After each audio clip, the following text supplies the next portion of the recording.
with all the rains that are happening down the east coast, and the very severe flooding that's occurring in southeast Queensland and northern New South Wales, and it's quite that's quite full on as well. The just the images of places where they're floodplains, but the levels of the water are just astonishing, and just having to deal with it, and also that potentially looking at it with the La Nina event that's sort of happening at the moment, that it might not be over quickly. That we might get recurrences of it going along.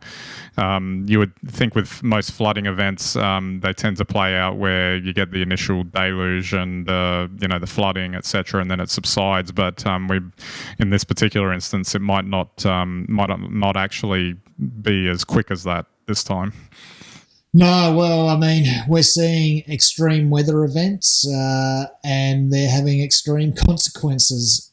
Is this the new norm, or maybe we've just urbanized into areas we shouldn't? But what's happening, I guess once upon a time just would be rain. Now, once again, we need rain in this country quite frequently, but we end up getting too much of it in this instance, and you get more troubles and significant disruption. So, and tragedy in it as well. So it's hard to know where all of this is headed.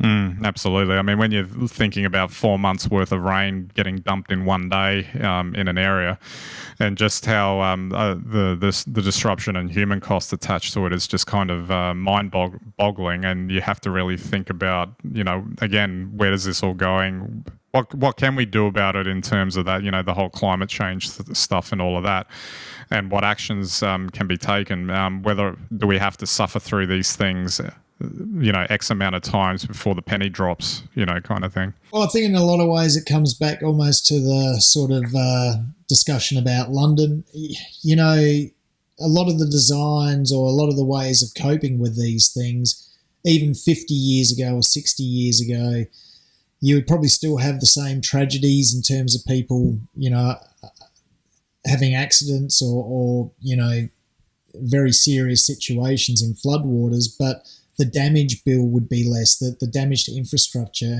and maybe we're just not, our cities just aren't designed well enough to cope with what we're seeing today. And it's not just about building another dam or something like that, but yet there's no simple fix. And so, I think we need to start thinking long and hard, maybe along with COVID, this is just the beginning of the death of the super dense city.